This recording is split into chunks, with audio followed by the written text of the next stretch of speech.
Цасангоо киноны энэ оны 3 дугаар сард нээлттэйсэн акшн хувилбар яагаад бүтлгүүцсэн бэ? Бидний хүүхэд насны дурсамж болсон Цасангоо киноны гол дүрүүдийг Рэйчел Зеглер болон Гал Гадот нар шинжилэн бүтээжээ. Гисэн хэдий ч Цасангоогийн дүрийг бүтээсэн Рэйчел Зеглерийн буруу маркетингаас болж уг кино бүхэлдээ фейлсэн гэж хэлж болно.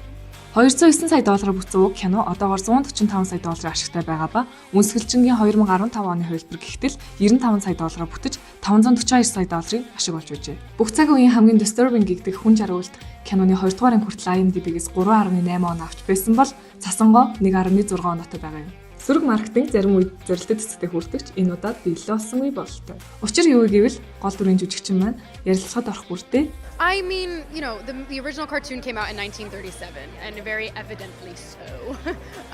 There's a big focus on her love story with a guy who literally stalks her. Yeah. Weird. So we didn't do that this time. Зэрэг зүйлс хэлж байсан хүмүүсийн дург ихээхэн хүргэж шүүмжлэх маш том шалтгаан болсон байна. Харин та юу гэж бодож байна?